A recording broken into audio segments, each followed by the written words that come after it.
ETV Urdu کے خصوصی programme بے باک گفتگو میں آپ کا خیر مقدم ہے۔ میں ہوں خالد رضا خان۔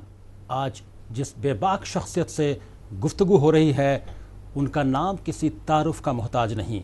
انہوں نے اردو ادب میں، اردو شاعری میں ایک ایسی پہچان چھوڑی ہے کہ انہوں نے اردو شاعری کا موضوع اور اس کا عنوان ہی تبدیل کر دیا۔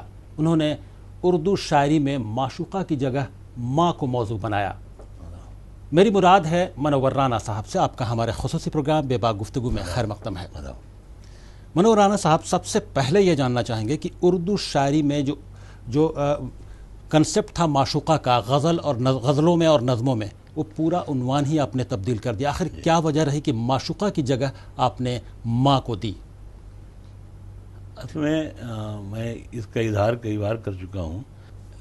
میری ابتدائی تعلیم تو لکھنؤ میں اور رائے بریلی میں ہوئی، جی، لیکن بقیہ تعلیم میری کلکتے میں ہوئی۔ تو جب کالج میں ہمارے ساتھ جو بنگالی ساتھی تھے ہمارے، تو جب ان سے گفتگو ہوتی تھی شعر و ادب کے بارے میں، جی، تو وہ ہنستے ہوئے کہتے تھے کہ جب ہمارا بنگلہ ادب انگریزوں سے پنجے لڑا رہا تھا تو تمہاری اردو غزل ویشیا کے کوٹے سے اتر رہی تھی۔ یہ بات مجھے بھی کہیں نہ کہیں لگتی، اور میں بھی سوچتا کہ ہاں ہمارے ہاں اس کا ذکر زیادہ ہو گیا اردو شاعری میں۔ ہر شاعر معلوم ہے بس وہی ایک دوپٹے کو آگے سے دوہرا نہ اوڑھو، نمودار چیزیں چھپانے سے حاصل، ہم تم ہو شب وصل جو تنہا تو مزہ ہو، ہم سے ہو ادب دور حیا تم سے جدا ہو، بتی جلا کے دیکھ لے سب کچھ یہیں پہ ہے، بنیان میرے نیچے ہے شلوار اس طرف، بکری میں کرتی ہے بکرا زور لگاتا ہے۔ تو میں نے سوچا کہ نہیں ہے، یہ اردو غزل کو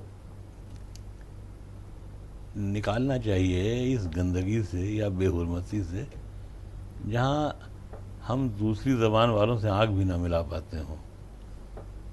تو میں نے یہ سوچا کہ نہیں، اگر ایک معمولی صورت شکل کی عورت لپسٹک پاؤڈر کریم لگا لے تو وہ میری محبوبہ معلوم ہوتی ہے، محبوبہ ہو جاتی ہے، تو میری ماں میری محبوب کیوں نہیں ہو سکتی ہے جو سراپا حسن ہوتی ہے؟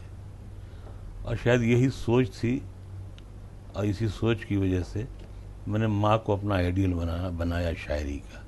لیکن جو ناقدین ہیں جی، وہ کافی آپ کی تنقید کرتے ہیں اس بات کو لے کر کہ شاعری غزل اصل جو ہے وہ معشوقہ سے بات کرنے کا نام ہے۔ آپ نے موضوع کو ہی چینج کر دیا، اور آپ پر یہ بھی الزام ہے کہ آپ نے ماں جیسی ہستی کو شاعری میں جذباتی شاعری کر کے شہرت حاصل کرنے کی کوشش کی۔ نہیں، اگر ہم نے شہرت حاصل کی تو اس میں برائی تو کوئی نہیں۔ ہم نے خود شعر کہا ہے کہ کون سمجھائے یہ تنقید کے شہزادوں کو، ماں پہ ہم شعر نہ کہتے تو یہ شہرت ہوتی۔ تو شہرت حاصل کرنے کے لیے تو تنقید نگار بھی لکھتا ہے، وہ بھی ناقد بھی یہی کام کرتا ہے۔ ہوتا یہ ہے کہ دیکھیں، دکانیں سب لگاتے ہیں میلے میں، کسی کی چل جاتی ہے کسی کی نہیں چلتی ہے۔ ناقدوں کی دکان ہماری دکان کے آگے نہیں چل پائی تو بیچارے منہ پیٹتے رہتے ہیں۔ تو اب اس میں کیا کروں؟ جتنا لکھا ہے اسی نے ہمیں عزت دے دی، جو نہ لکھ پائے وہ لکھتے تو قیامت ہوتی۔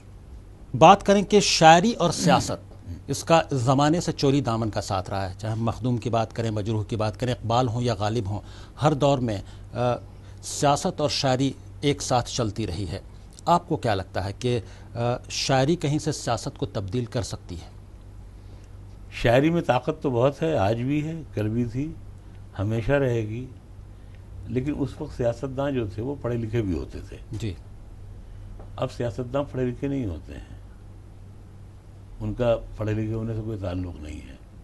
وہ اپنی مرضی اور موڈ پر، ان کو معلوم ہی نہیں ہوتا ہے کہ مجرا کیا ہوتا ہے اور رقص کیا ہوتا ہے۔